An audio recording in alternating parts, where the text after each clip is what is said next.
सारे opposition parties के MPs इस बिल के खिलाफ थे। मगर अफसोस कि जो 40 साल से जो सियासत कर रहे हैं आंध्र प्रदेश में और बिहार में, चंद्रबाबू नायडू साहब और नीतीश कुमार साहब को ये बात समझ में नहीं है। इलेक्शन के सामने चंद्रबाबू नायडू साहब एनडीए के साथ रहने के बावजूद उन्होंने वहाँ के आंध्र प्रदेश के मुसलमानों से वादा किया था कि हम जो है चाहे कोई भी कानून जो मुसलमानों के खिलाफ लाया जाएगा उसको रोकने के साथ साथ आप हमारे साथ ठहरे रहेंगे। मैं इस मंच से मैं सीधा सीधा पूछना चाहता हूँ चंद्रबाबू नायडू साहब से और नीतीश कुमार साहब से, कश्मीर से लेकर कन्याकुमारी तक का मुसलमान आज आपको हमारे साथ देखना चाहता था, मगर अफसोस आप जो है बीजेपी के साथ जाकर ठहरे हैं बोलकर मैं आपको बताना चाहता हूं। मैं आपको बताना चाहता हूं कि हमने लोकसभा में राज्यसभा में वोट डाला, मगर तेलुगु देशम पार्टी का आईटी सेल हमारे ऊपर जो है कीचड़ फेंकता कि हम राज्यसभा में वोट नहीं डाले। ये तो ऐसा हो गया कि झूठा झूठ बोला तो सच्चा रो रो के मरा, वैसी बात हो गई। मगर तेलुगु देशम पार्टी को और बिहार में नीतीश कुमार साहब को भी जरूर मुसलमान भाई और हिंदू भाई, सेक्युलर भाई, जितने जो है सेक्युलर सोच रखते हैं, चाहे वो ईसाई सिख भाई हैं, वो सारे के सारे जो है इनको आने वाले दिनों में बचा चकाएंगे। 2-4 डिमांड रखना चाहते हैं।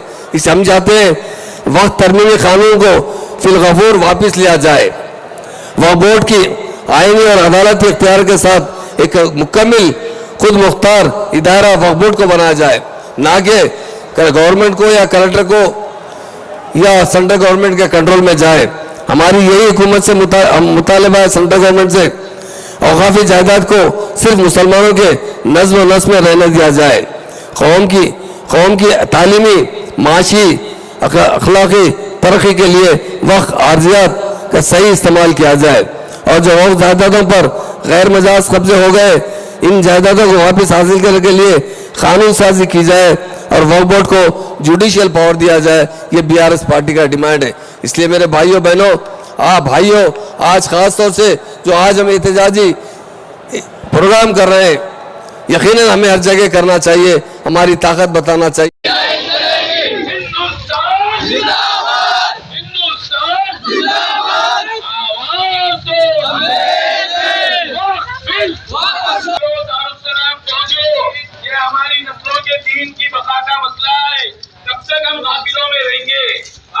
जिम्मेदारी समझो और निकलो, दारुस्सलाम पहुंचना हमारे लिए जरूरी है। लेकिन ये क्या वापस लो, वापस लो, वक्फ बिल वापस लो, वक्फ बिल वापस लो, वापस लो, वापस लो, वक्फ बिल वापस लो, आवाज दो, आवाज दो, वक्फ बिल वापस लो, वापस लो, वापस लो, वक्फ बिल वापस लो, वापस लो, वापस लो, वक्फ बिल वापस लो, आवाज दो, वक्फ बिल वापस लो, वापस लो, वापस लो, वक्फ बिल वापस लो। हिंदुस्तान हिंदुस्तान जिंदाबाद, जिंदाबाद, जिंदाबाद, हिंदुस्तान जिंदाबाद, जिंदाबाद, जिंदाबाद, हिंदुस्तान जिंदाबाद, आवाज दो, वापस लो, वापस लो, वक्फ बिल वापस लो, वापस लो।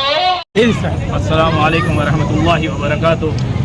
अल्हम्दुलिल्लाह आज मुस्लिम पर्सनल लॉ बोर्ड की तरफ से जो जलसा मुनक़्क़द किया गया है दारुस्सलाम में, ये वक्फ अमेंडमेंट बिल के ताल्लुक़ से मीटिंग जो रखी गई है, उस सिलसिले में महलियान महल्ला सुबानपुरा, आगापुरा, समदानीपुरा के नौजवान और बुज़ुर्ग साथियों ने अल्हम्दुलिल्लाह लब्बैक कहकर आज इस रैली की शक्ल में हम वहाँ पहुँच रहे हैं। हमारा मकसद ये है कि मुस्लिम पर्सनल लॉ बोर्ड की आवाज़ पे हम आवाज़ मिलाएंगे और जो उनका हुक्म होगा उस पर चलेंगे। इस सिलसिले में वक्फ बिल को वापस लेने के लिए जो कहा जा रहा है, इंशाअल्लाह हमारी जिद्दोजहद और हमारी मेहनत और हमारी कुर्बानियों की वजह से ज़रूर ये वक्फ बिल वापस जाएगा। और हुकूमत को हम ये ललकार रहे हैं, हुकूमत को ये चैलेंज कर रहे हैं कि इस तरीके के आइंदा कोई चीज़ न लाए, वरना मुसलमानों के अंदर जज्बात भड़केंगे और सेकुलर हिंदू मुस्लिम मिलके हुकूमत का तख्ता पलट जाएगा।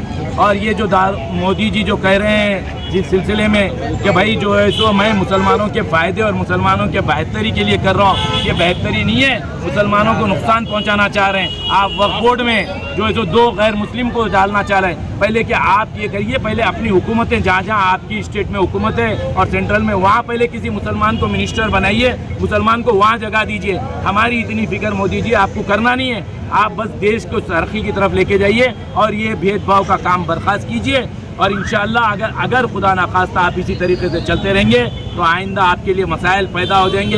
ये आपको वक्फ बिल वापस लेना ही पड़ेगा। अल्हम्दुलिल्लाह सुप्रीम कोर्ट की तरफ से भी स्टे मिला है और आगे भी ये मेहनत जारी रहेंगी और इस बिल को वापस लेना ही पड़ेगा। और मेरे भाइयों, हम गयूर लोग हैं, हम नफ्स को और हम गुलाम बन के जीना नहीं जानते, हम सिर्फ और सिर्फ मरना जानते हैं या फिर अपनी आज़ादी चाहते हैं। और इस वक्त मैं साथियों से भी ये गुजारिश कर रहा हूँ कि आज़ाद हिंदुस्तान के आज़ाद शहरियों, अब हमारी आज़ादी ख़तरे में है। हमको ये पहले हमने गोरों से लड़ा था, अब हमको इन जालिमों से लड़ना है जो मुट्ठी भर है, इनसे लड़ना है और हमको हमारी आज़ादी लेना है। हम जिएंगे तो इस मुल्क में आज़ाद बन के जिएंगे, हमारा हक हम लेके रहेंगे और इंशाअल्लाह इसके लिए चाहे हमको कुर्बानी कितनी बड़ी भी देना हो, हम दे के रहेंगे और इस हमारी आज़ादी